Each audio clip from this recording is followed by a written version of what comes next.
Yeah, I hope you had a nice week and just proceed from where we left.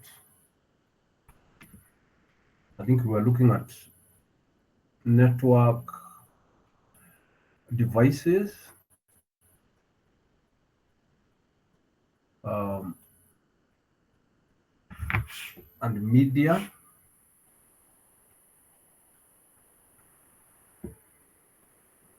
We had looked at network architecture earlier, and I'd say that we, we don't look at it in details, but I wanted to revert to that document for a second, and I thought that probably um, although I don't need to go through the whole document, probably I need to put some emphasis. We looked at the OSI, so what I was trying to do, I was trying to save time by not going through the TCP model. Uh, but then I thought it's probably I should emphasize just three things uh, because I actually ran through them, but I thought probably I can just um, look because usually when you look at the OSI model, you don't look at the packet structures. Packet structure is another level, but again, when you don't look at the packet structures, there's some things you may not understand. So I thought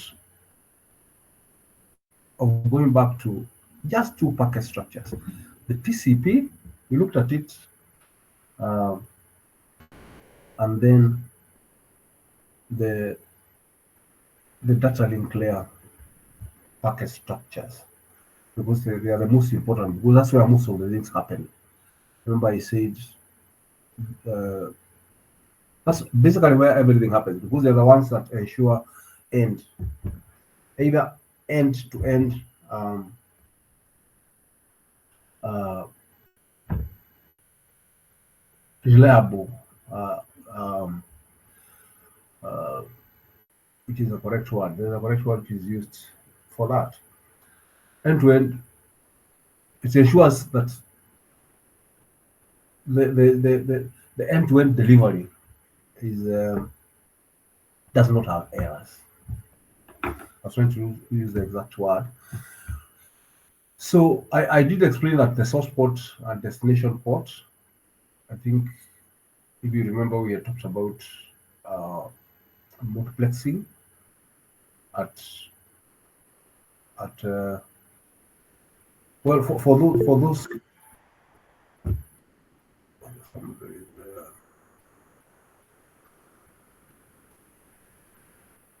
Yeah, excuse me, sir. Thanks for waiting to be let in. yes, sorry I had gone away from that page. Um, uh, why I was having a problem is because I'm not look.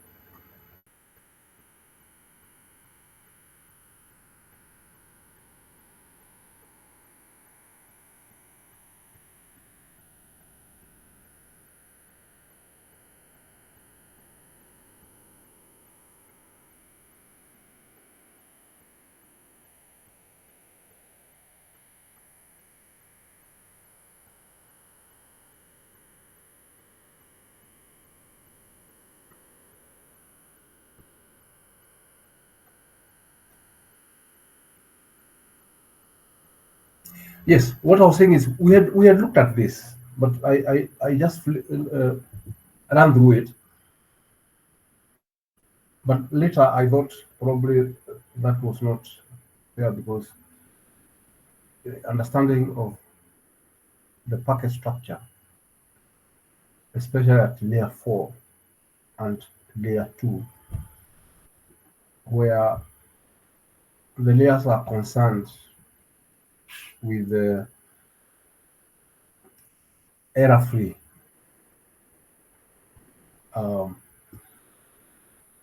data delivery, TCP, I mean, not TCP, transport layer being concerned with the error-free uh, end-to-end delivery, and layer 2, the data link layer, being concerned with node-to-node data delivery. So understanding of these packets very crucial in understanding computer communication. So I ran through it, but I just want to look at it in more details. Uh,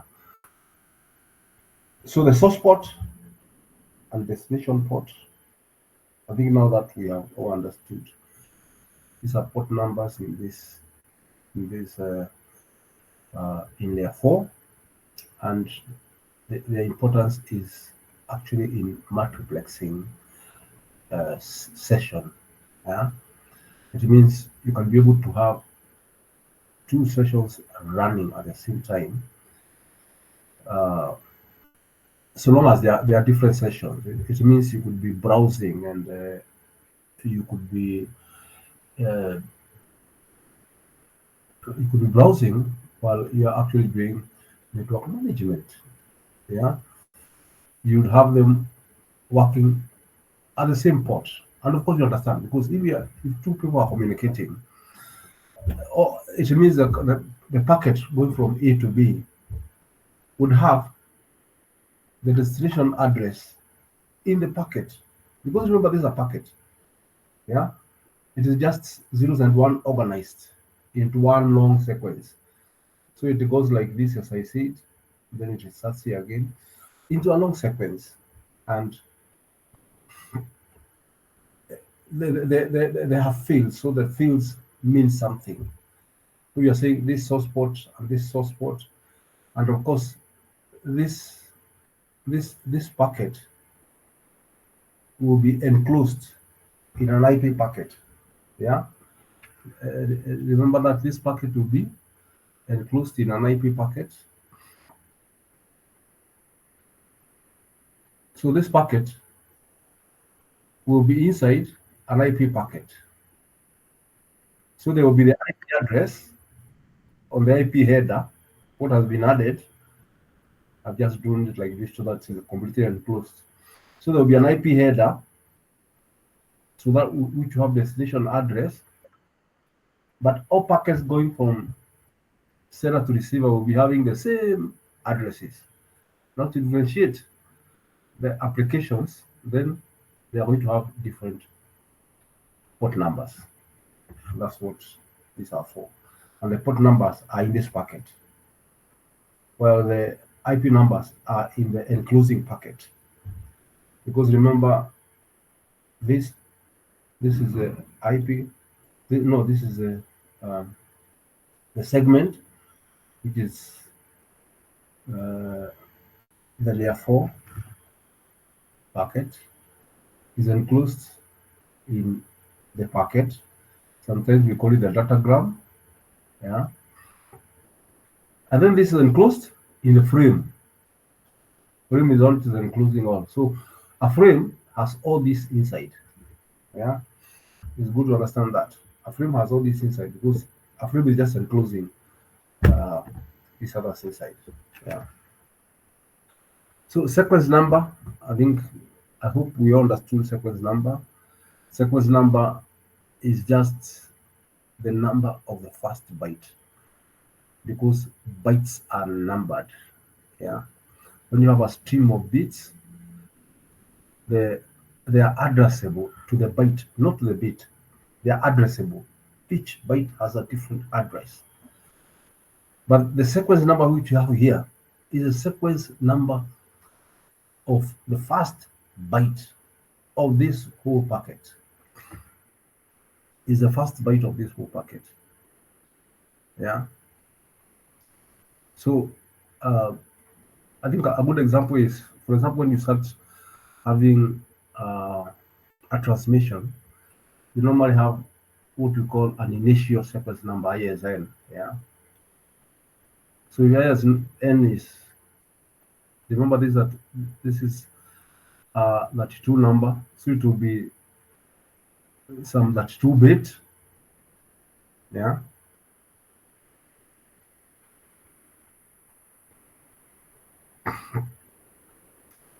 So if that ISN number is, let's say, all the way to 32, and then you have a frame which is 1,000 bytes. So in this frame, this is the first frame. So the initial sequence number is this. Then it means the next sequence number will be this plus 1,000 for the next packet, because this will be the first one. Then there will be 1,000 packets, so it will be this plus 1,000 will be the sequence number of the next packet, or rather the next segment. Yeah.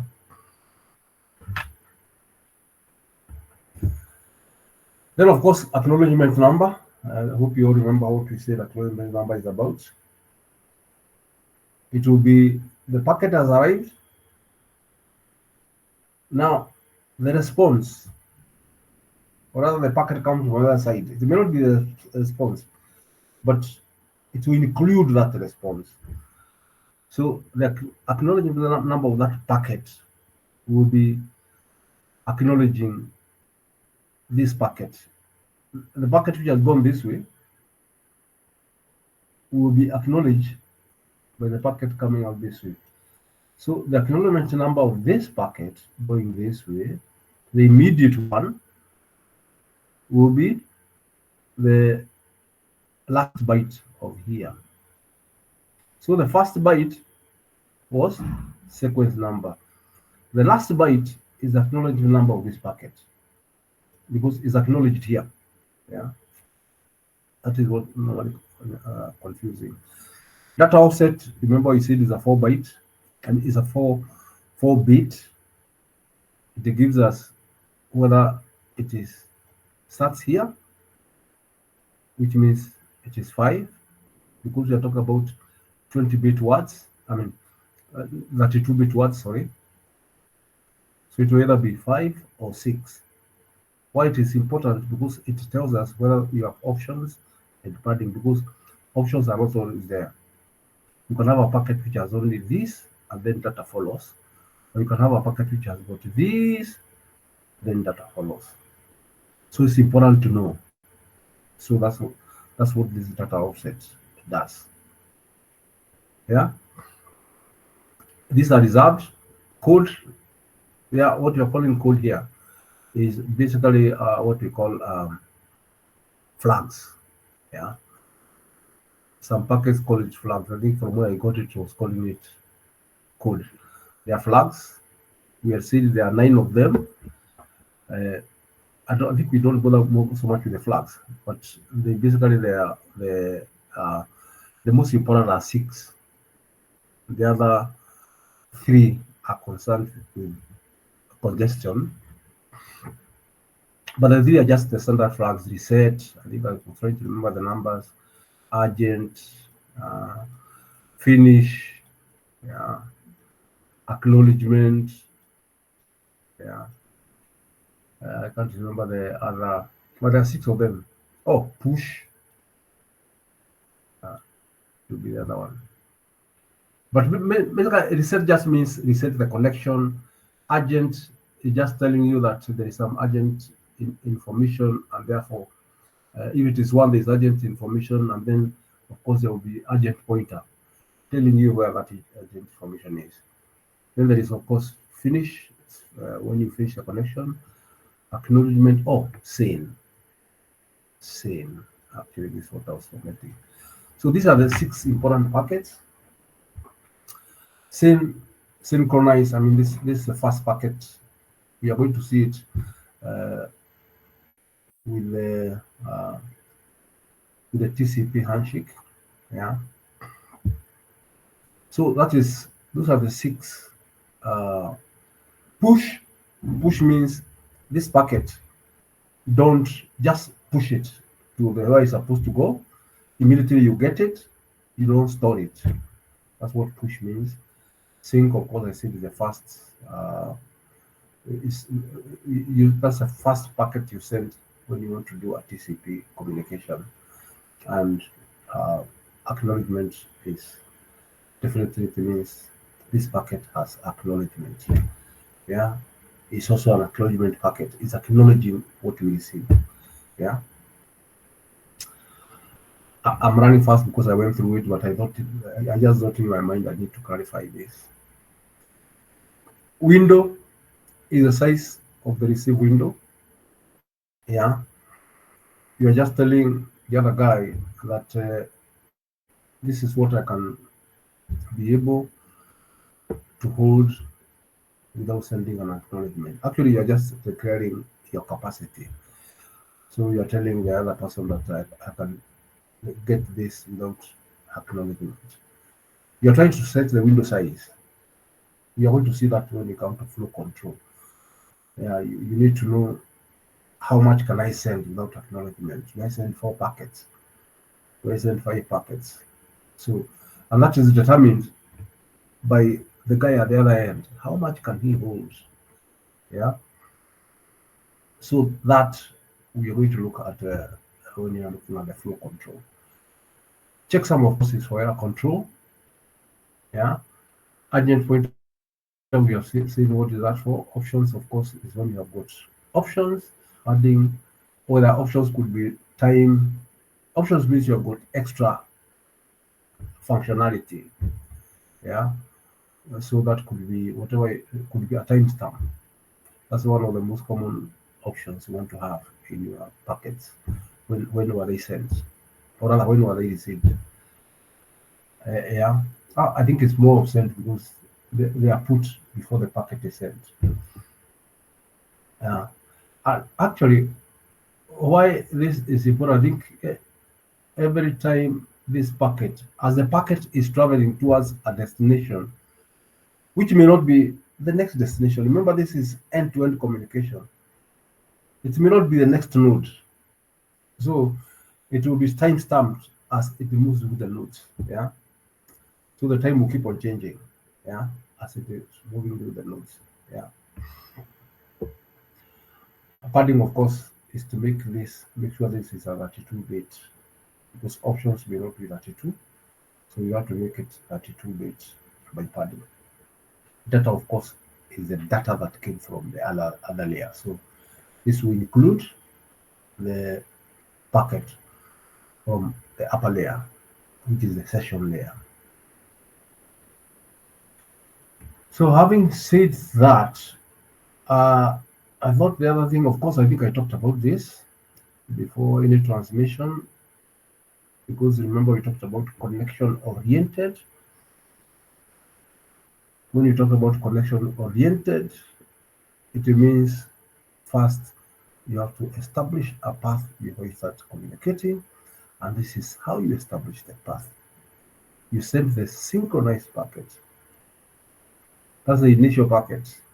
Then send back async arc from the host B, and then send an acknowledgement, and then the connection is established.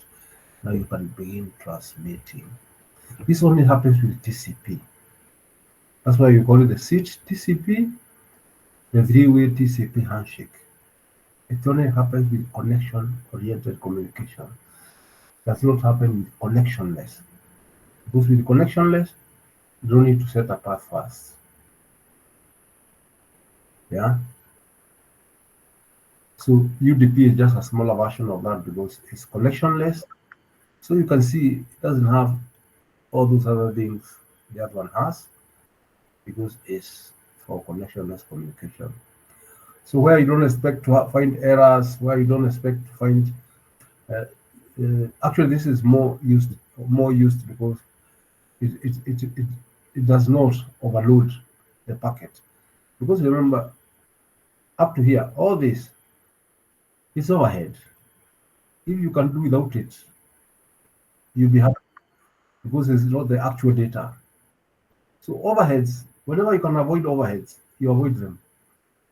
So you find sometimes you can avoid overheads if you think you don't need them.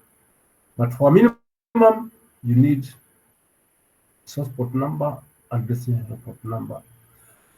Remember, for multiplexing, for being able to create sockets, a socket is the IP number combined with the source port number. You need to know the length, and you need some basic checksum. You need to check whether this packet has a has a problem. You may not do full, you may not do acknowledgement, but you want to know whether it has an error or not. You may not do what you normally do under TCP, where you acknowledge the packet, but for sure you want to know whether it has an error, because if it has an error, then you need to drop it. Yeah. Yes, that is important. So these are the packets I was saying. We don't need to go through these packets. So in your case, understand this packet. Yeah. You can forget these other packets. Uh, the packet structures for version 4. Yeah. You don't have to look at the packet structure for version 6. You can look at it in your own notes, but for us, for my purpose, it's not very important. The other one I wanted you to understand is this one, because this is the other place whereby you're concerned uh, about error-free delivery of frames. Remember, at this point, the data, the the PDU, yeah, is the protocol data unit is a frame. So this is an Ethernet frame. So this is basically the Ethernet header. Actually, this is not an Ethernet header. This is an Ethernet frame, because the header is this part, and you have a trailer, which is this part. So this is what came from above. This is what came from above, not from heaven, but from above layer. So Samuel, which is a layer above this one in the OSI. Remember, always when you talk about the layer, it's in the OSI.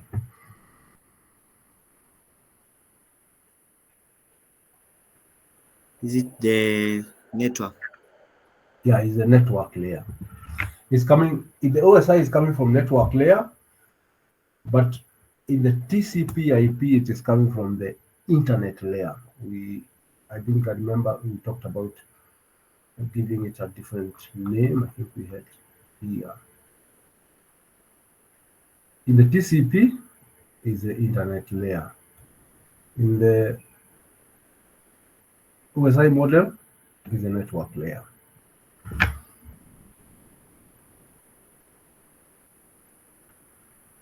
Where else were we? Where else were we? Yeah, so you see, you don't have to do this. This one, the preamble, 7 bits. Remember, we mentioned this again. We will mention this again when you're dealing with it. I think we mentioned when you're dealing with the switch. So the preamble, these 7 bytes are just for synchronization, and basically they're just what do you call it? It's just 10 10 10 10. This byte 7 times. This is this byte 7 times, and then this SFD is 10 10 10 11. So you have to send these 8 bytes. This 7 like this one, and the 8th one is like this one. So this one means start of frame delimiter. Start of frame delimiter. To delimit a frame is just to give the boundaries. Yeah. A frame delimiter. Again, we are going to look at this when we come to framing. Yeah.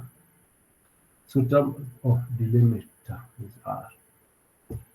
Destination address is important, and as I said, in this case, always remember in this Ethernet frame, destination address comes first. For the reason, remember we talked about cut through, where you just want to read to know the destination address. We said you only read the first 14 bytes. So that's important because if source address was fast, for you to send the packet, you read the first 20 bytes because you read up to here, but you don't need to know the source address, so you put the destination address first to reduce the number of bytes you have to read. Yeah, for cut-through, where you don't need to look at the whole packet. Yeah, source address length. So this length is actually this length should be what do you call it? Is the length of this in bytes. Yeah, so it is a 2 byte, it's a 16-bit. It's trying to tell you the length of this packet. Sometimes you want to know the length of this packet because then you know when you have reached the end. Yeah. Data, what came from up, we said that is from the network layer in TCP/IP or uh, from the from network layer in the OSI or from the internet layer on the TCP/IP. FCS just means frame control sequence, and in our case, our frame control sequence is a CRC, and you can see it is CRC32 because you have got 4 bytes. Yeah, yeah. So it is CRC32. You have got 4 bytes. Yeah, that's 2 bits. So that is our FCS. FCS is just a general term for frame control. So it will be there in every layer 2 packet with different protocols. Why I said every, because this is Ethernet. So in Ethernet is CRC. It could be different from token ring packet. Yeah, for example. Yeah. But so for different layer 2 protocols, it will be different. But it will still be an FCS. It will still be a sequence to to control. It's not checking actually. It's, I said frame control is frame checking sequence. Yeah, it's for checking, not to control. Oh, sorry for that. So that one, so although sometimes we also call it frame control sequence, but the C should be more of checking. Yeah, because it's for checking the errors. Yeah, so I thought maybe to emphasize that. Um, so in our case, it is CRC, which is actually CRC32. Encapsulation, I think although I never did this is encapsulation for TCP/IP. Because you only have application, then you have the TCP, then you have the transport, then you have network host. Well, we call it so many names. This is the internet layer is here, and then this host to network. And they have many names. Yeah. In that case, I think this is the layers are this one for TCP, then this one, and this one. These are the 4 layers of TCP. But again, I say don't concentrate on TCP. I'm trying to make the road lighter. You can learn about it, but I will not be more concerned about it. in our case, just. But what is being emphasized here is these three layers are actually part of the OS. Yeah. So these three layers are part of the application. Yeah. Remember, although they are hardware, you have software, and that would be part of the OS and not part of the application. Yeah. So these are the layers when it comes to this is the user data actually it should be here. So these are the layers when it comes to uh, the TCP IP model. I think it's good also to know that the TCP model, which we also call internet model, is also a protocol stack. TCP IP, yeah, because that's what they are. Uh, a model is basically a protocol stack, yeah. So this one is TCP IP, yeah. So these are the two names for this.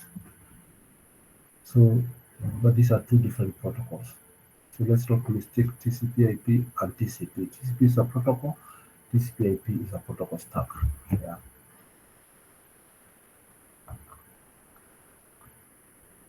Yeah, I thought it's good. I spent some time on that.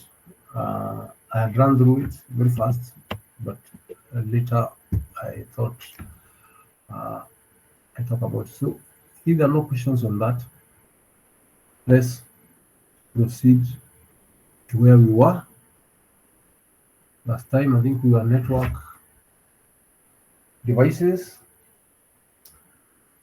and I think we had looked at the switches, and in fact, I think we talked about the switching methods, but probably yes, we have talked about the switching method, and I think we even talked about this. I think that's where we reached. Uh, you can correct me if you're in the class, but I think we reached here. And of course, I've just discussed this now in the other area, so you can see the preamble. So the preamble, so you find that some, and again, I'm sorry about that because I think when I wrote I picked from somewhere, and when I picked this one, I picked it. It calls the 8 octets the preamble. Just combining the preamble and the SFD. So the preamble will be the 7 packets of the preamble and the SFD. So you should not be confused by that. So some textbooks will call the entire preamble. I said the 7 octets, the first 7 octets are actually for synchronization in case, because you are likely to lose synchronization as you move on. That is for synchronization, while the one is for SFD. Destination MAC address, and remember we said, so you have to read the first 14 in a cut through, and you have to read the entire for store and forward. So if there was no problem with that, we can proceed with the routers. Yes? Morning, sir. Yes, morning. I just wanted to ask you about what is the total length of the UDP header, and also the length of destination and source ports, as well as where do error correction take place? Like you only have like error detection at checksum or CRC. Ah, So yeah. very good, very good, very good. Ah, when you have error correction, it means where are we? Here. Oh, Java, we go back to this. So the length of the UDP is just 4 bytes. I think it's 4 bytes. Is these two of the UDP header? So not 4 bytes, sorry, 8 bytes, because this is 4 bytes, 4 bytes. So it is 8 bytes. UDP is 8 bytes. That's the header. This is the data. This is what came from above. Yeah. So I've answered the first byte. This is 8 bytes. Now, where does error correction happen? Actually, the error correction just depends. So whenever you see checksum here, it means there is a, oh, where is the other one? Let me see the packet. Oh, they are both 16. They are both 16 bytes. So whenever you see checksum, that's just for checking the errors. But normally, the difference between correction and detection is just the amount of the amount of redundancy you are adding. When you just check the errors, then you're going to add more redundancy. Yeah. When you're going to have less redundancy. When you're actually correcting, then you require more redundancy. So I think what you're asking is, where do you add that error correction? Whether it should be part of this, definitely it's not part of this checksum. That must be part of the, I'm going to remember the whole process. You'll be adding it, but this should be in the data. I think you have already added that before you, actually I'm trying to go back.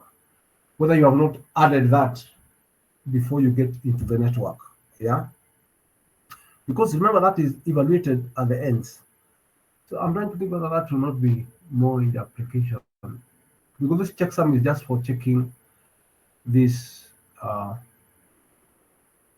this for error checking, but it's actually for error checking only of the header, yeah?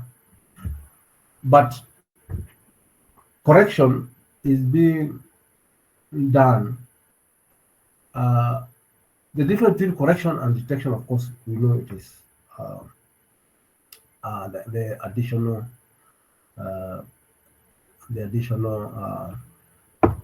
redundancy, yeah. But what I'm trying to confirm, because this is also 16, this 16 bit, and this 16 bit also.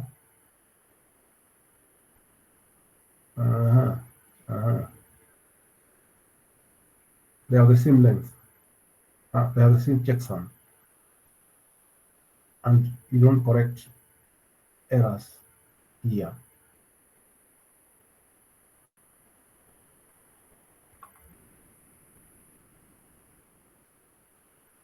I'm trying to think whether the error checking, the error correction bits.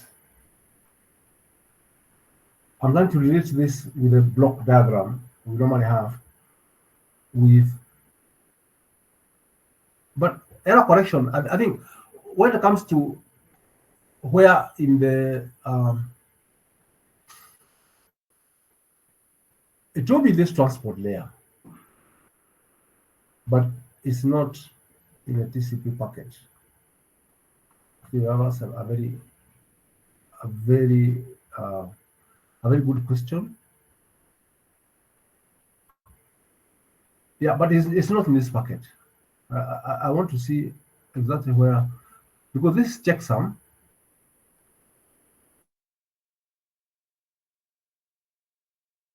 checksum means a specific type of error correction. Remember, the error correction may be the different type of error corrections, and that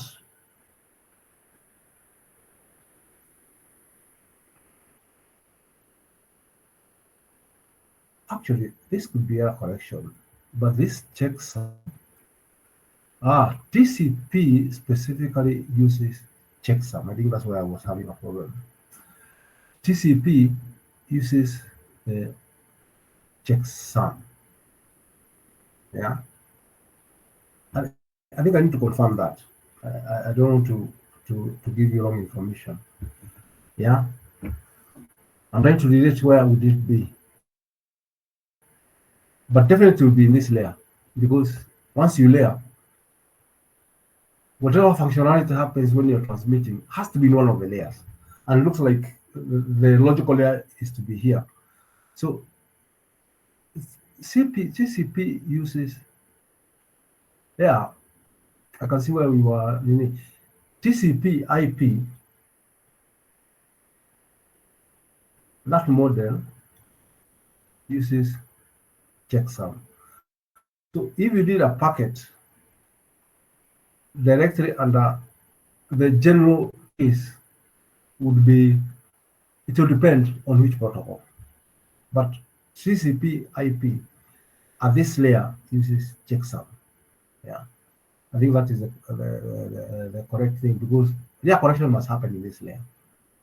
So anything to do with a correction must be in this layer. What I was trying to think is why it is specifically checksum, because checksum is one of the error control methods. We have generally looked at the general case, and we have looked at also where you could be using BCH, which is different from checksum. But for TCP IP at this uses checksum for error checking. Yeah.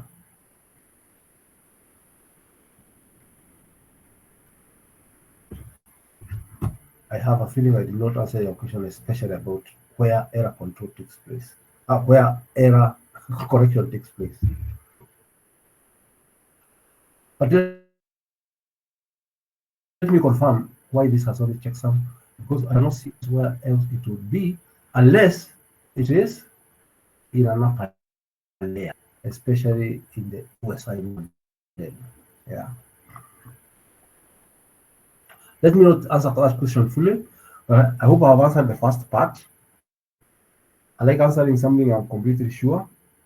I've never really thought about it in terms of layering. I know how it happens in the data, but how error correction happens in the layering, I've never even thought about it. And a good and challenging question. Any other question?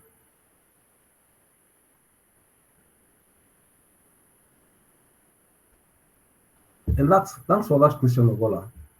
Thank you. Okay, Kesi. Yeah.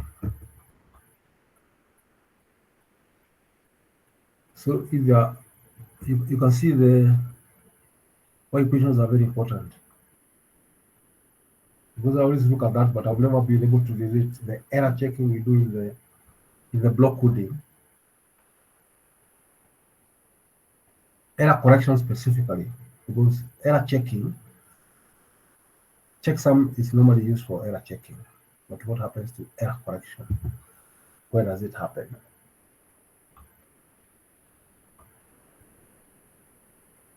So let's go to network devices. And I think we had finished with Ethernet. I mean, with the switches. We said switches are better than, in fact, nowadays you don't use hubs, you use switches. I think hubs were in use up to maybe 15 years ago. Because switches were expensive because of the functionality, but nowadays switches are cheap. You can get a switch very cheap, so there's no need actually to use hubs anymore. So routers, they operate at the OSI layer of the network,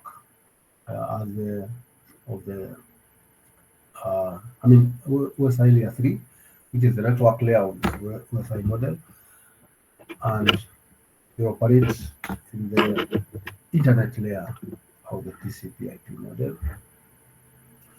So routers use IP addresses and routing table to determine the best path for data. IP address, because that is the one that gives the address of a node in an IP network. Yeah. We will not get into that. I think we will have time to do IP addressing in details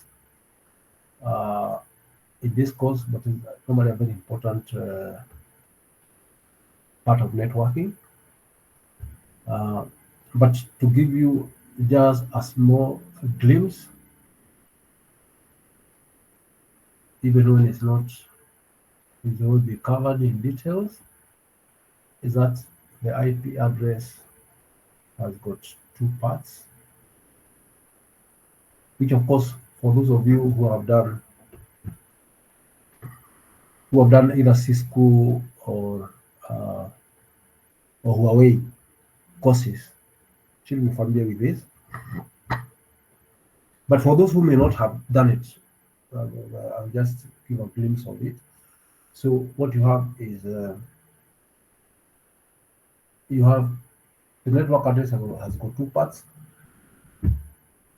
especially the version 4. Yeah. Because version 6 is slightly a bit different. It's to be divided into two parts, and it has 32 bits.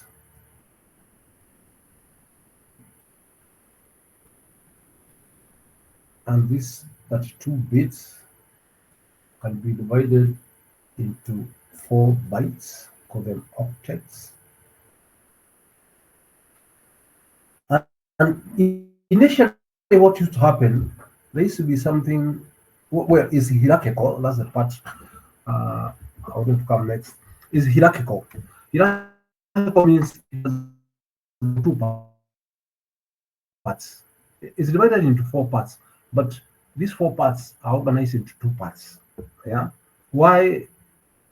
I think hierarchical just means there's a general address to take you to a particular network, and then there will be a part that takes you to a particular host in that particular network. Yeah.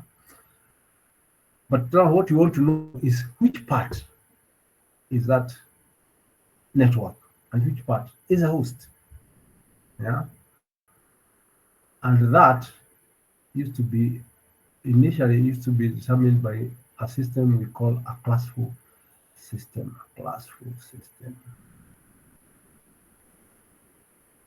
A classful system, we call it a classful addressing system.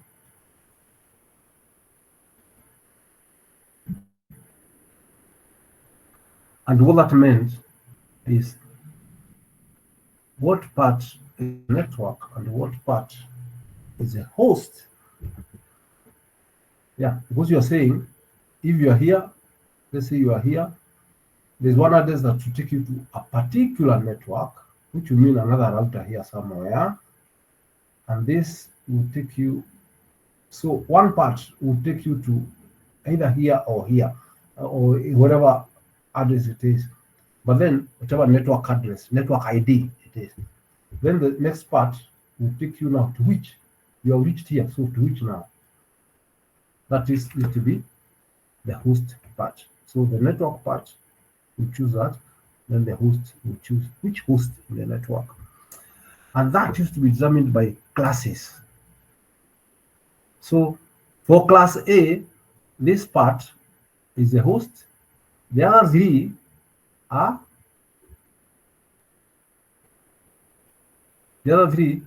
are hosts. So a class A address would have 2 to the this is 88, 2 to the 24 host addresses. A class A address, because this is a class part. I mean, this is the network ID part. I hope it's making sense. Yeah. This is a network ID part, and these are the hosts. So a class A address would have 2 to the 24 hosts, because These are 8, 8, 8, they are 24. You can arrange them in 2 to the 24 ways. Yeah. A class B has these two parts. So it will have, so you can have a total of 2 to the 16 class Bs, and each of these class B has 2 to the 16 hosts, possible hosts. And the class C has that. So it has got, you can have 2 to the 24 class C, class Cs, and each of those classes has 2 to the 8, or another 255 hosts. Of course, you learn that some of those addresses you can't use. They're used for broadcasting, yeah. And some of them, of course, will be used for the network, yeah. This is a big topic, so I just mentioned it. I thought for this particular course, you don't have time to go through the addressing system. It's one of the largest topics in computer networking. But as we see, ours is to design and analyze. So we're only looking mainly at what helps us to design and analyze a network. Yeah. Actually, it's supposed to be analysis and discussion. Yeah. But so you need to understand the network. But I think for this particular part, we will not be able to get into it. But it's good to know that in class 4 addressing, that it has fixed classes A, B, C. There is D, which is multicast. Yeah. But of course, the key is how you identify the network. Yeah. Of course, how you identify it depends on how on the first on this first byte. Yeah. It depends on the first bits of this byte. That will give you the classes. Because once you know the class, then you know how many of these octets represent the network and how many represent the host. Of course, that system, we still talk about classes, but we no longer use that system anymore. We don't use that system of class 4 addressing anymore, but luckily we are stuck to classes, so we still talk about classes today. But of course, what we have nowadays is classless addressing. The beauty about classless, you need to know where the host starts and where what part represents the network and what represents the host. But now that is done by adding another number, which you call the mask. Yeah, which is just a number of ones, a continuous number of ones. So if you have got 8, they don't have to be 8, actually, they can even be 1 or 2. If you have got 8 of them, that is means, and then all the others are 0 up to bit 32 or bit 31. If you start with 0 bit here, then it means only this part is the network ID and the part with the zeros. And this is a mask. This is a second number, This is a mask. So you still have the network address, and then you have a mask. The mask is just telling you which part is the network ID, where the ones fall. So if you have, for example, let me just probably maybe the last bit on IP addressing. I don't want to get into it. It will drill us. So let's say you have these are 8.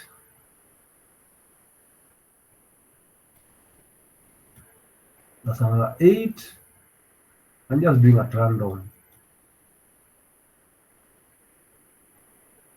Another 8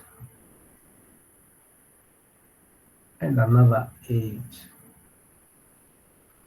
What you are saying in class 4 addressing, because remember, computers only communicate with bits, so our address will be like this. In classless addressing, how you know is with the second number, the net mask. The net mask, if the net mask is 111, it means only this part represents the ID, the other part represents the network. I mean, the represents the network ID. Only this part, up to here, represents these 3 bits, represents the network ID. The rest is a host. Different combination of the rest of this is a number of a host. If you have that, it means the first 4 bits. If you have that, the first 5 bits. If you have that, the first 6 bits. If you have that, the first 7 bits. If you have that. So it's determined by this mask. So, and of course, whatever it reaches, the others will be 0. So that's why we say the default address of class A is 255, because now this will be equivalent to class A. Is 255, that is all this, dot 0, dot 0, dot 0. But as I said, I don't want to get into this, but I thought basically you need to know just that. Yeah, but I will not even bring IP addressing. I mean, when I say you need to know, I mean, it means you may run it, but I don't know, it will not even appear in the exam IP addressing. But it's good knowledge to know. Yeah. So routers use that IP address and routing tables. Because routing tables, of course, that's why they have the routing metrics. What you know which, so the route is chosen depending on what is on the routing tables, and that will be things like how many hops. Yeah, so if it is some protocols, they will use hops. Yeah, or how many hops, or how many what do you call it, or what is the delay, what is the delay on that route. Of course, the computers, I mean the routing protocols will be having that information. They'll be monitoring the network. They know which network has delay. Normally it will be from the number of requests for the transmissions. It will be even the time it is taking to get the request back, the round trip time. Yeah. So that is the work of the router in determining the best path. Routers can route a packet from TCP/IP Ethernet. So routers can actually route a packet irrespective of the data link layer protocols. So you can come from Ethernet to token ring. Yeah. Routers, of course, can identify busy paths and act accordingly. Routers select the most cost-effective path for transmitting packets. And again, when you talk of cost-effective, we are not talking about money. Whenever you talk of networking, cost means things like delay. A delay is a cost. Yeah. So the higher the delay, the higher the cost. Especially whenever you talk of cost, it means something negative. Yeah. And because things like throughput will not be a cost. Yeah.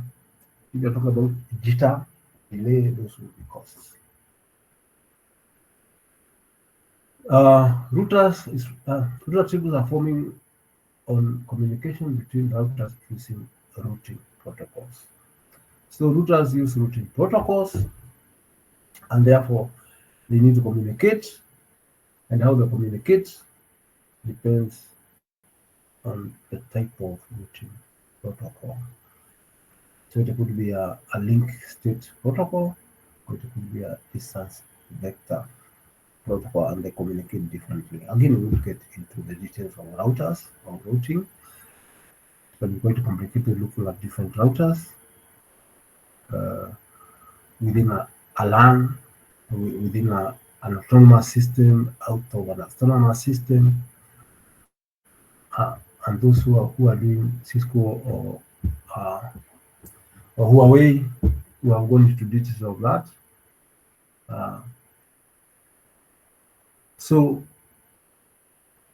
routers collect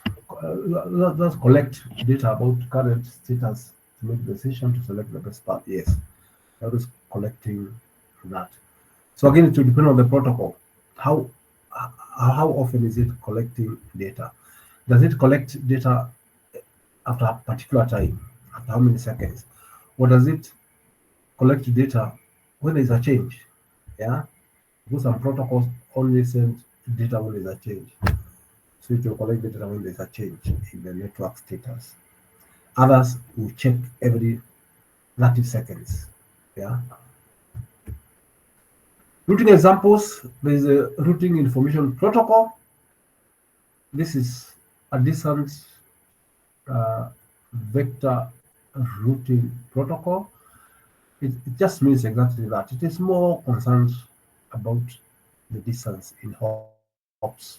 And this one open shortest path fast. So this one is more is a link state protocol, link state routing protocol. It is more concerned about things like delay and all that. Of course, there are many other differences apart from that, but that's one of the major difference. Yeah.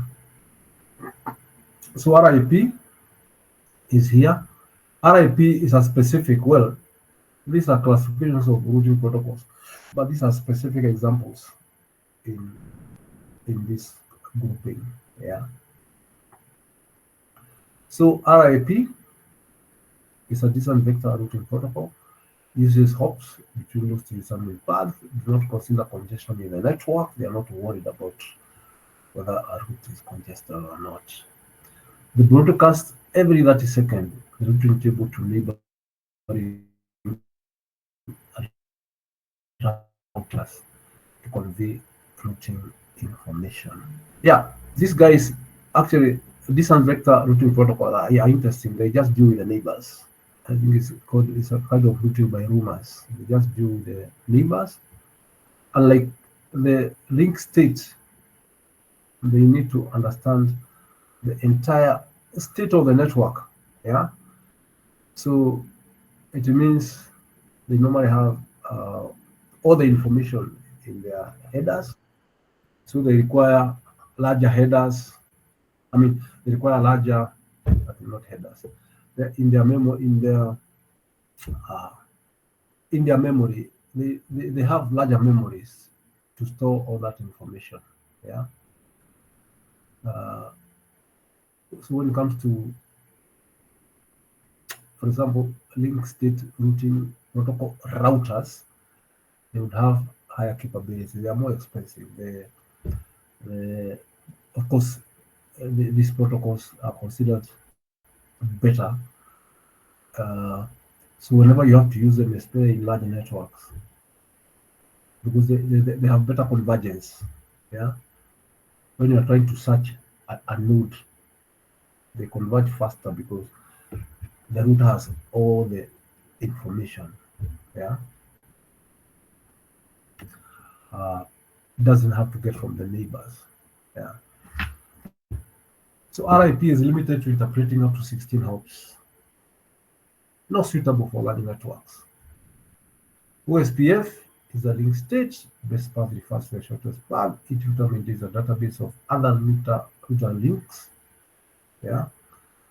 If link failure is received, the router can rapidly compute alternative path.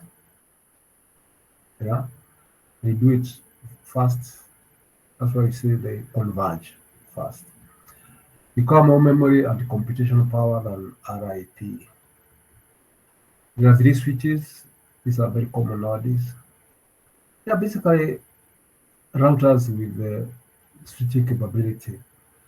So they have the switches. They have the ports for the switches. They can do the switching bit, but they also do routing. Well, normally routing does not do switching. Router doesn't do switching. And layer 3 does both. But you find, of course, the routing capability of layer 3 is not as powerful as that of a router, but it has limited routing capabilities.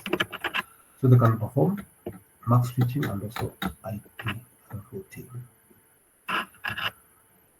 Gateways, they're exactly that. Whenever you hear gateway, it means you are connecting two networks. Actually, the proper definition of a gateway is a protocol translator. They translate different protocols. But our common usage of the gateway, like we call routers gateway, but routers will not be ideally gateways because, for example, if you are routing IP to IP network, that will not make them gateways. Gateways are when you have got protocol translation to happen. And sometimes it can happen in different layers. That's why you say in any layer of the network, they overcome hardware and software incompatibilities. So normally we can talk about a void gateway because you are talking from, you are converting um, probably maybe you are converting from analog signals. So even if they are digital, you are converting into, actually they are digital signals, but you are converting them to IP packets, to packet technology. You're going to use packet technology. So basically, you can say you are translating protocols. Yeah, but they can operate in a layer, but it means they are connecting two very diverse networks. And in routers will not normally be gateways, but you normally call them the gateway. You're getting into another network. Yeah. Any question on network devices before we get to another topic?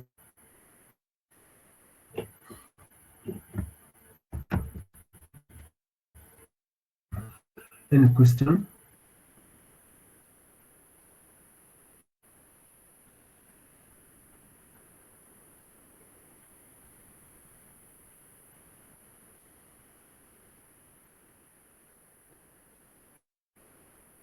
Okay.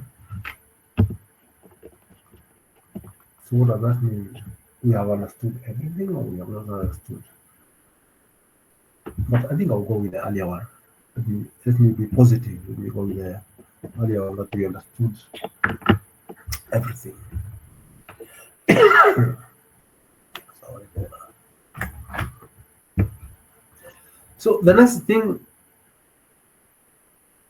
we'll look at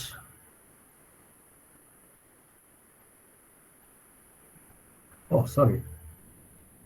We have looked at network devices. I'm going to a different document. We are going to look at the network media.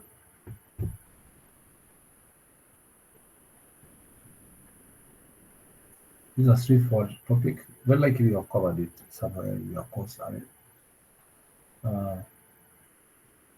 Unfortunately, I don't have your entire course map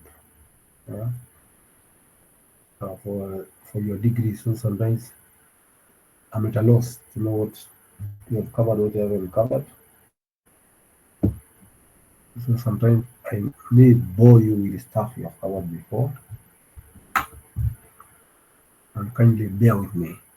Yeah. But if you feel you have covered that one, you can tell me that one you can skip in the interest of time. and I will gladly do so. Yeah. So, but we can flip through it. I'm sure you may have looked at it in different contexts. Yeah.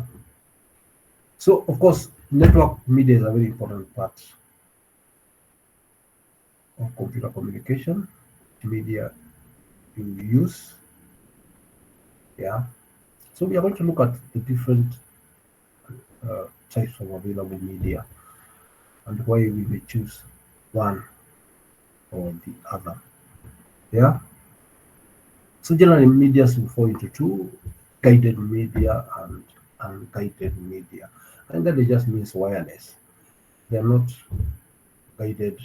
Uh, Guided could mean, I think you have looked at the microwaves. You have looked at the microwave guides. That would still be guided media. Yeah. I've not included it here. Uh, and of course, the transmission. I mean, the twisted pair is one of the most common one. It has got 8 wires arranged in 4 pairs.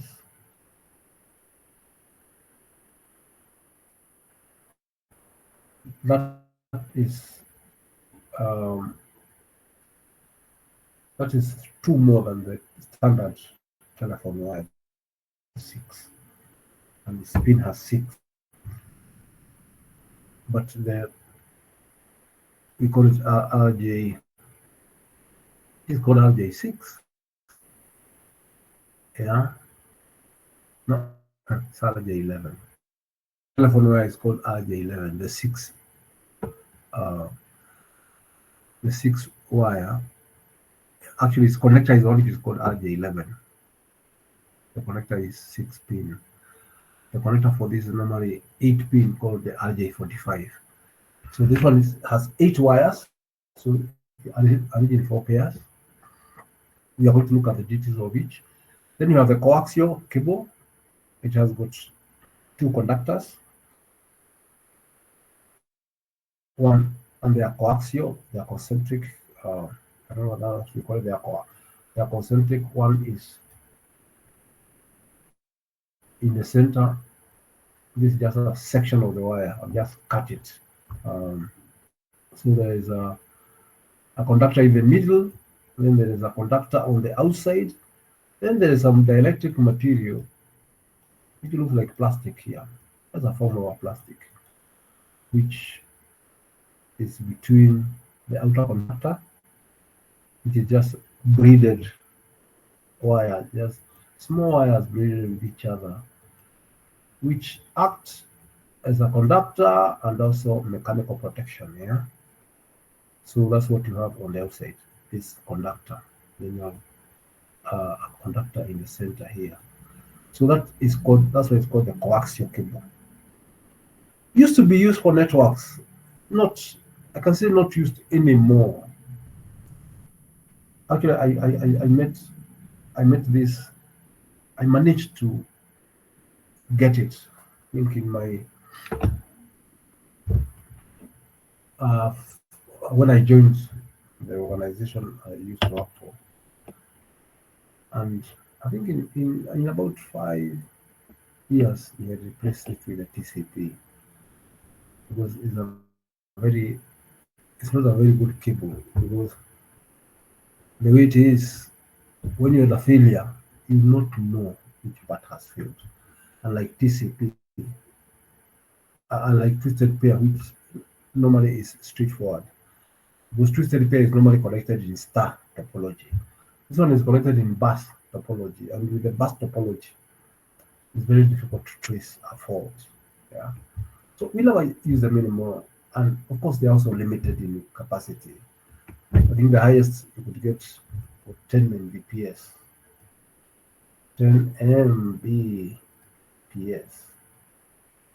Yeah. But nowadays, we can get 10G, 10 gigabits per second from twisted pair. So we don't look back to the coax. Yeah. Fiber, you can see this is a new kid on the block. This one uh, has got its advantages, but of course the biggest advantage is its capacity. The fact that it uses light, uh, it does not suffer from the usual interference from the electromagnetic waves, and therefore you can be able to carry a lot of data. Yeah, you can be able nowadays you can get from a simple from a single fiber. Of course, there are many things that determine that uh, capacity. You can get up to terabytes from just a single fiber. Of course, it will depend. It will depend on things like wavelength division multiplexing. But generally, it is high even without the multiplexing. Yeah.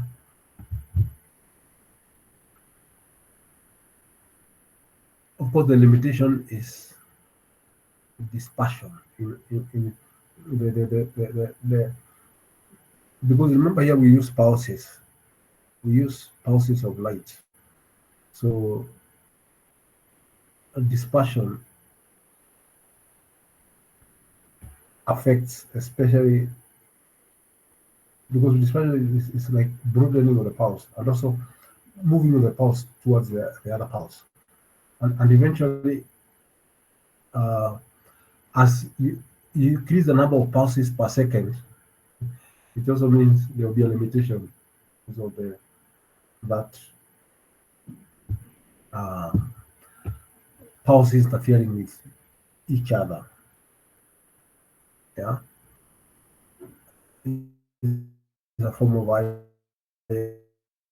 ISI. So that pulses interfering with each other, eventually what will happen is uh, they will be there's a limit of how much or how small you can make the period of the pulse. Because to increase the amount of data you are transmitting means you have to reduce the period of the pulse. Take as little time as possible. Yeah. And when that happens, of course, there will be a limit. So that dispersion is known as limit transmission. Yeah. But it can go quite high compared to the twisted pair and also to the coaxial cable. The other type is unguided media wireless. So here this will be example will be the radio wireless LANs, yeah, for courier networks. Yeah, a radio LAN that could be something like Wi-Fi. Yeah, Wi-Fi would for here WiMAX with different uh, radio LANs protocols. Bluetooth, yeah, is another wireless technology. We use it a lot when you want to connect your phone with your computer. It's basically used more for personal area networks. Yeah. Terrestrial microwave. This was whenever you wanted to interconnect LANs which are far apart. The main connection, of course, was terrestrial microwave, and we are satellite also uses microwave frequencies, but that's why you call it terrestrial microwave to separate it from satellite. Yeah, because they are also wireless. Yeah, but terrestrial microwave just means that old microwave system we have. I don't know. I think it is still there. If you are going to Nakuru or western side, or even eastern side, actually, they're also there. But the ones on the western side, I think some are closer to the road. Even western side, I think there is one near Kanga. That's the one I remember which is very near the road. Yeah. But western side, I think there are quite a number which are visible from the road, from the main highway. There are some masts similar to the Safaricom masts you see everywhere. but they were there even before the Safaricom mask came. And they normally have some big dishes, not like the ones of satellite, not the ones you find for those who go direction of Narok, Bomet, uh, Kisii area. When you enter Maimahiu on the left, that is satellite dish. But now the other smaller dishes, which are not facing up, so those normally be for terrestrial microwaves. So there will be some high mast, there will be somewhere on top of a hill, and they will be having some small dishes, yeah, to make them directional, yeah. Nowadays, some may not even appear to be like dishes; they may just be like they may be squarish, yeah. But most of them will just be some dishes to make them more directional.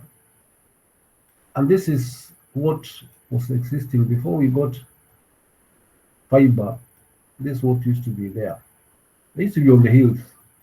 In the hills because they work on the line of sight, so they have to be in the highest places possible. Yeah. So and it will have maybe it will go to the next hop, and there will be another one here transmitting to this. So they used to be like this. Yeah. They are still there. I still see them. So this is what we call terrestrial microwave. A very That used to be the main type of communication before fiber came in for terrestrial communication, and of course there was a satellite where you are going for longer distances. This normally used to be around 50 kilometers, just around the same distance a fiber can do without any repeater. Yeah. So that's the difference between terrestrial and the other one is satellite microwave. It sends to a satellite somewhere, and then why am I having some deja vu? I think we talked about this when we were doing the introduction. That's why I think I talked about the satellite. But if you have any questions, you can always ask. Uh, as I said, we don't have time to go through every type of media in details. Guided media. So these are the three. We have already talked about the twisted pair. So it can be either shielded. It's always it can either be shielded or unshielded. So the most common is unshielded because shielding comes at a cost. So where you don't expect, of course, we have sometimes we have shielded. Whenever you refer to shielded, we are normally talking about the outer, uh, maybe having that braided wire on the outside. Because sometimes you're going to find even what we call unshielded could be having foils. So it is foiled, but it's not shielded. So there is foiled shielded, or it can be foiled, but it's not shielded. So it will still be foiled, but just UTP. Yeah. You can have foils to fight crosstalk, where each pair is foiled to avoid crosstalk from between pairs. You can also have foils to avoid interference, but does not give you protection because the braid gives you both protection and electromagnetic protection and physical protection. Yeah, but you can also have it foiled. But sometimes the most common is where sometimes even pairs are foiled to to avoid crosstalk between pairs. But shielding is normally to avoid interference from other sources other than the pairs interfering with each other. Yeah, and also giving it some physical protection. Like if you are running in a workshop, you do shielding. If you are running below some lines, some um, high power lines. Then you may need to do some shielding. If you want to run your cable inside, because sometimes we do it, you can run your cable inside a trunk, electrical trunking. With electrical cables, it's good to use shielded. Yeah. So UTP and shielded, this is how it looks like. I'm sure you have seen it somewhere. Yeah. This is okay, even this we are calling it shielded, but this is actually foiled. Yeah. But normally whenever you talk about shielded, we are talking about the ones which is, but even this is still shielded. You are shielding from EMI, but the standard shielding is where you have the the breeding, the metal, the wire breeding, which makes it also feel quite strong. That is the twisted pair connectors. That's what you call the RJ45. Yeah.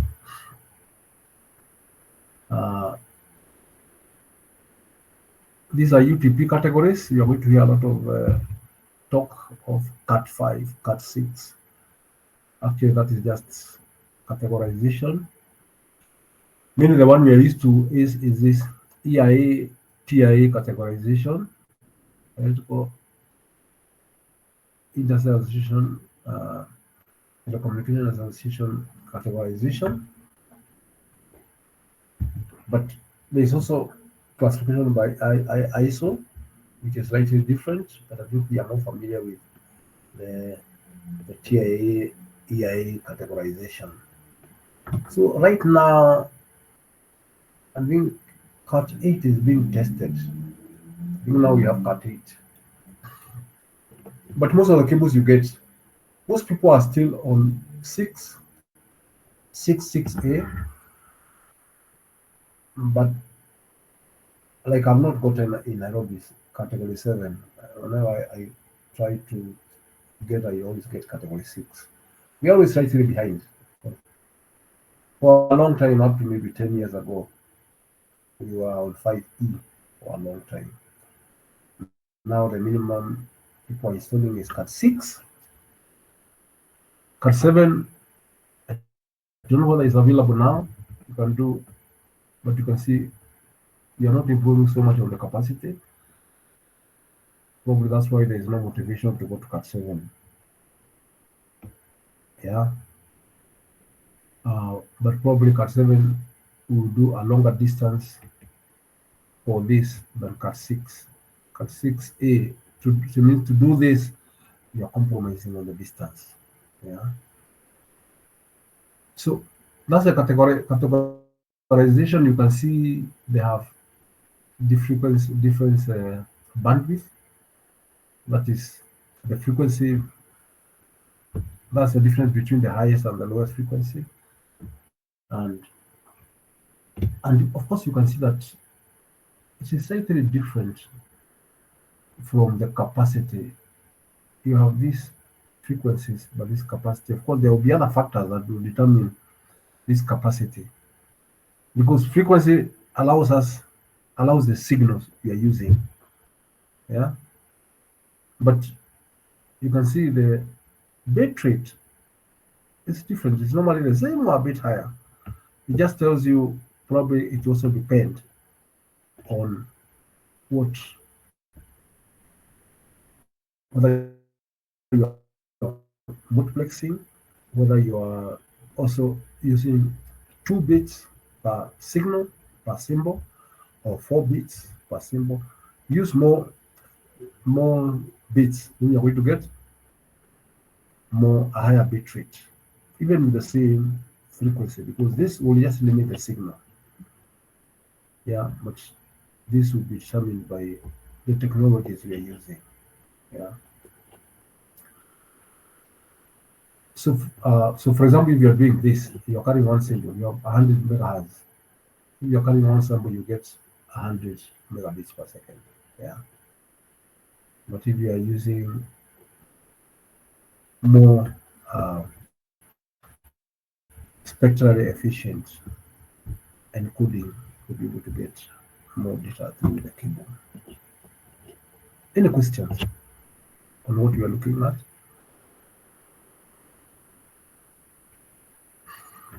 Coaxial, that is coaxial. That's how it looks like. There's a center conductor, some dielectric material here, some braided shields, which is just metallic. And then a jacket, because it's a conductor, it's a second conductor, and not as the outer PVC jacket. So this one, of course, these are two types. There's the thick, the thin coax. This one that used to be used for LANs, and this will be used for interconnecting LANs those days. Yeah, this functionality has been taken over by the fiber, and this has been taken over by the UTP. Yeah. So this coax cable could go up to 185 meters at 10 megabits per second. And why it was popular then, because things like token ring, there used to be token ring that was 4 Mbps. So 10 Mbps appeared a very high. But I think you're saying, yeah. These ones, you can see like these ones were doing 4 Mbps. Yeah.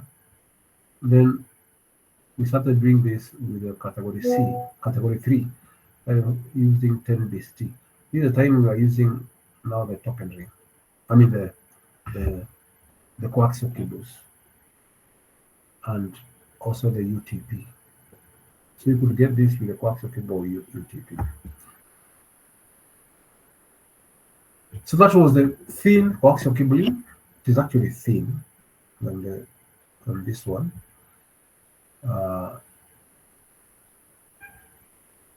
And you can see it could do about 185 meters. That's why you call it base 2, because 185 is close to 200.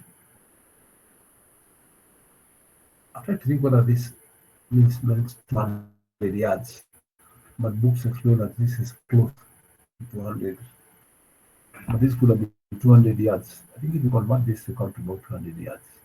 Yeah. But of course, all coaxial cables require 50 ohm meters. Yeah. Then there's a thick coax. It was thicker. It would carry the same amount of data, but it would go up to 500 meters. And therefore we call it 10 base 5. But networking, but it is still used for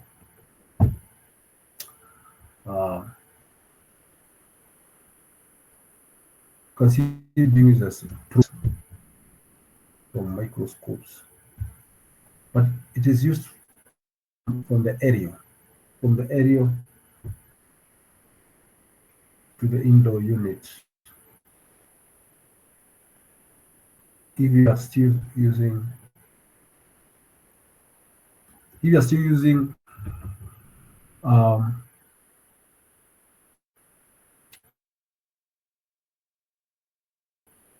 FM or AM or whatever, if you're using any wireless broadcasting, then you'd have that coming from the antenna to your indoor unit. Why is it wireless broadcasting? Because nowadays you don't have that. Everything is carried in the fiber.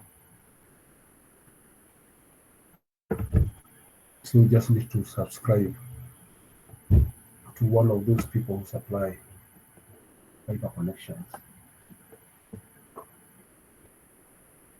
Like Jambo Telecom, Zuku, Safari. And then you can get the TV channels. We are no longer doing the traditional broadcasting. So fiber optic cable, there it is. Again, this just so you have the outer jackets, then you have loose material so that this cable is put. This because this is very delicate glass, it is normally protected with this buffer. You are trying to buffer it between the glass and this because this is kind of solid. This kind of solid. So if this tries to bend, it will break this. But in between, then this is called Kevlar. The Kevlar or Kevlar? I don't know which is which. But that material is used as a buffer between the outer jacket and the cable itself. So this is the cable itself. The coaxial cable, this is the glass with one glass and another glass inside it. Solid. This is not hollow. It's solid and this solid. A glass. So I think we don't have to go through how transmission is done. Of course, it's done through uh, total internal reflection. So it means you put in your array here and it keeps on getting totally internally reflected in this core. It is confined within the core. It doesn't go to the cladding. Yeah. There's some communication that try to utilize the cladding communication, but some of the light that has gone here, the cladding, you can use it. But mainly we want it to remain within the core. Yeah. And this core is around 9 diameter for single mode. Yeah.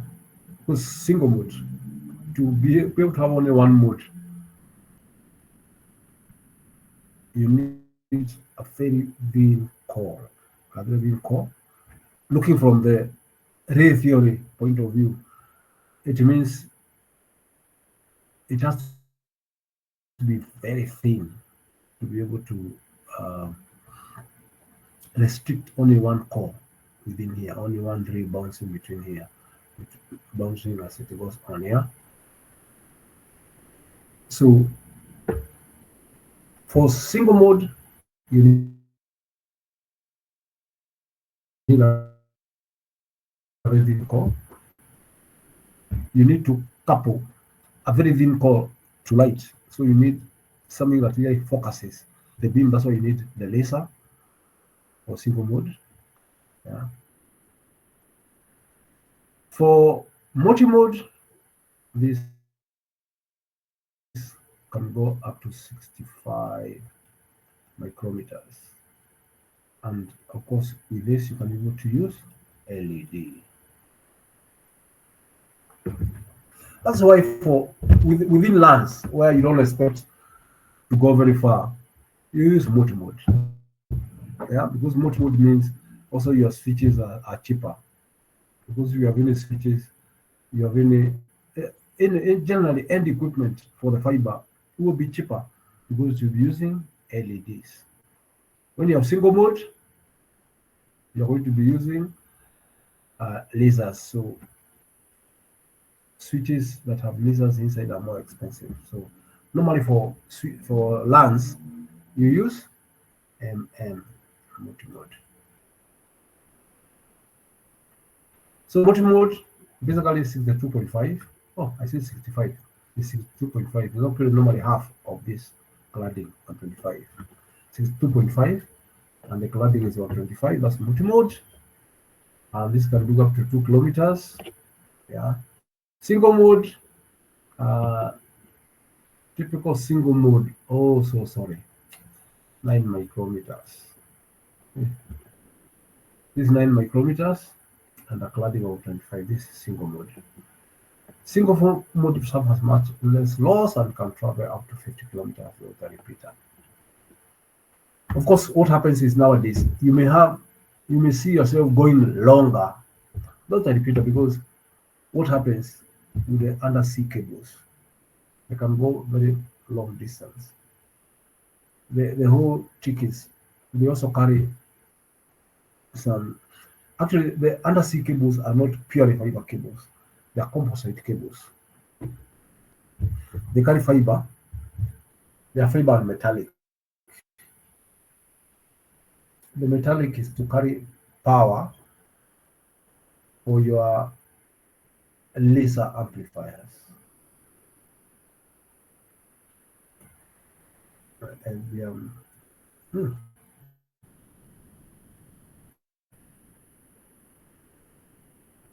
Oh, let me think what before. I think they are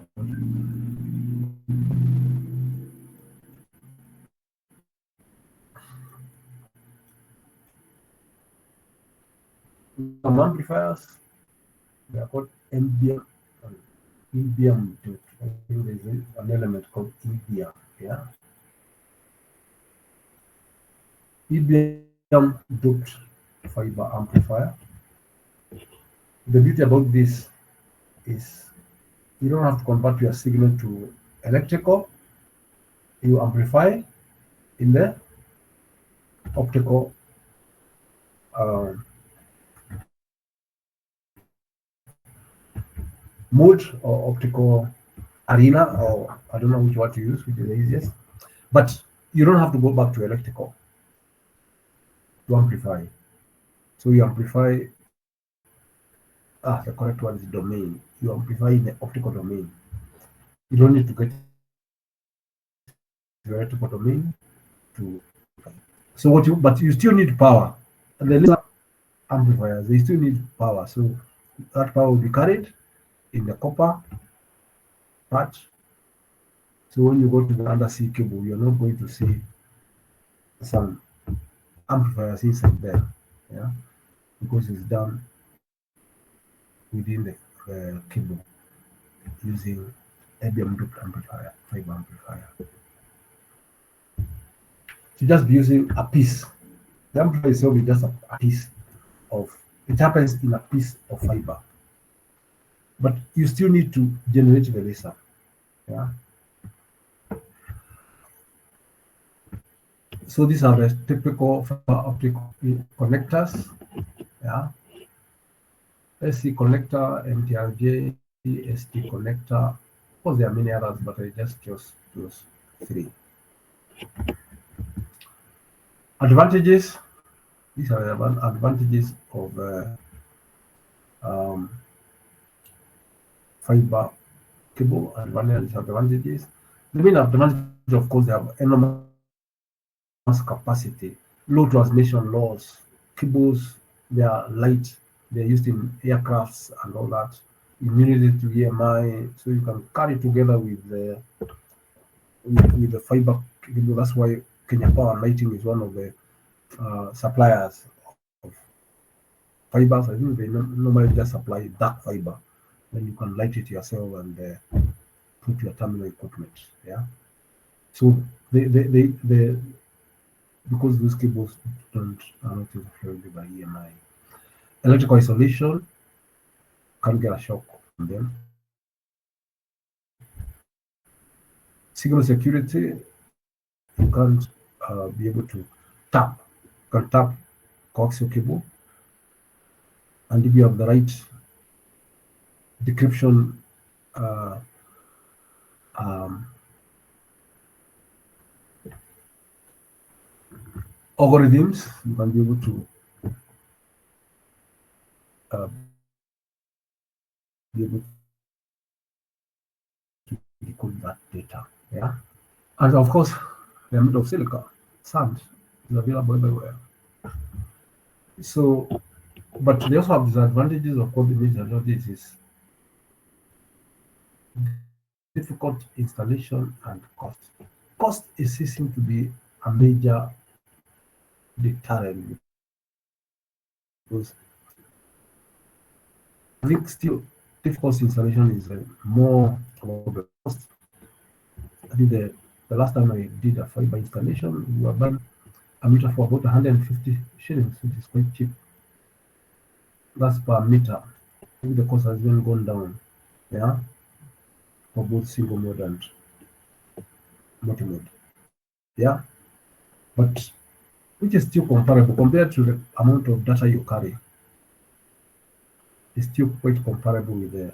So cost is not a major problem, but cost installation is a major problem because when it gets cut, you can't just do the normal soldering or just the normal uh, uh,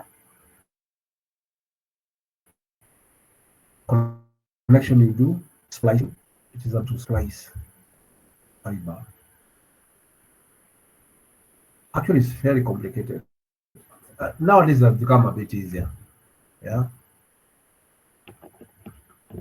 By the time I did a course in splicing, that was what we are talking about the 90s. You could not even do it here.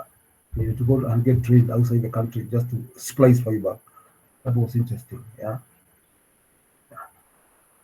So FOC, of course, should be more. It's a bit more expensive, but as I said,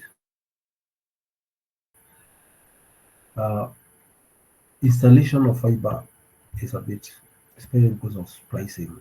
You also need to be more careful when you're pulling it because if it bends, if it bends, you spoil your fiber.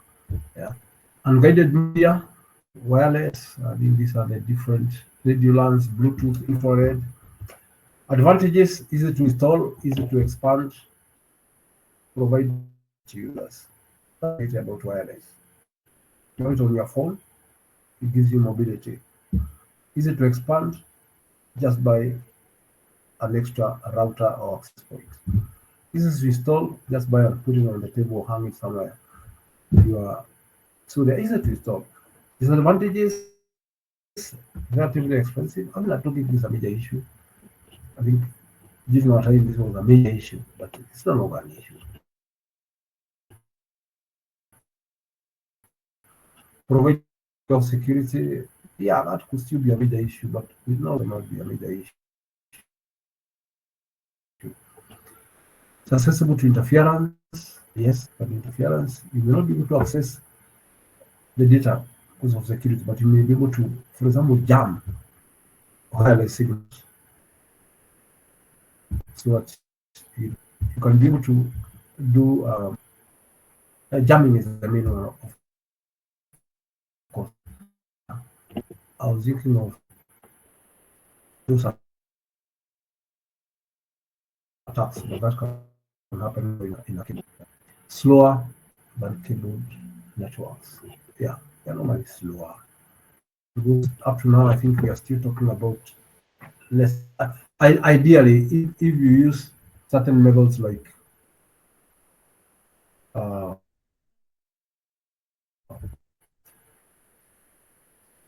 be having multiple parts, you can increase your wireless then TP. Yeah. So wireless LANs, I thought of talking about this. Can be they can operate either in infrastructure mode. Yeah. Uh, this one you have an access point, or you can do ad hoc when two devices can communicate. But in most cases, we use the infrastructure mode. We either have an access point or a router. Wireless router. Actually, a wireless router, what we call a wireless router is mainly it has access point capability. Yeah, because you can connect to it. The only thing when you connect to it, it can give you an IP because it has routing capability. An access point ideally should not have routing capabilities. But nowadays it's difficult to get access points. You find in most cases people are using uh, a router, a wireless router, which has got setting so that you can use it as an access point. You can disable the routing capability.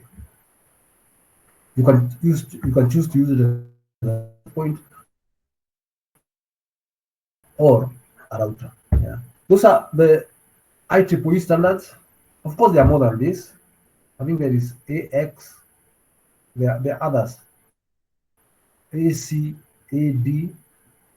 I think no AX. I'm confusing something else. Yeah. So there are many other standards, but for a long time these used to be standards, and I think I because I got this from I think from this book, the rules for Zan, but it's a new book. So nowadays we have actually the original one was 2.4 gigahertz, and remember this Wi-Fi, these IEEE standards are mainly used for the free for the free bands. The is how we call them. We call them S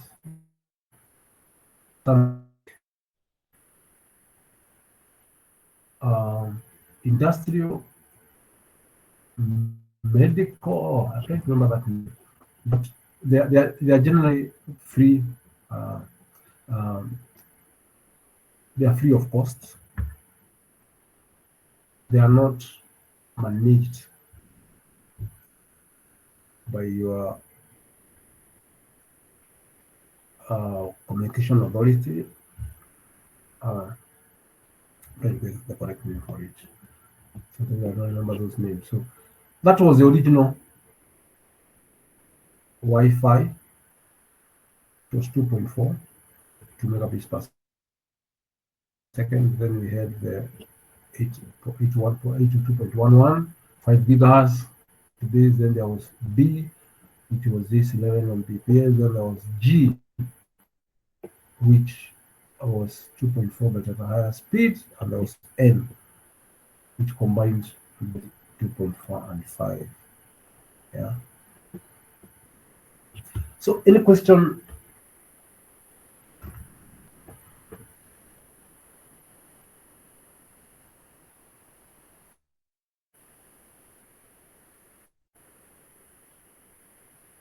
So we have gone for 2 hours. I want us to have just 5 minute break. Then after that, we can continue maybe for another 50 minutes. Yeah. So that just introduce the next topic. So are there questions on what we have covered so far? Yeah. And there's also yes, Samuel.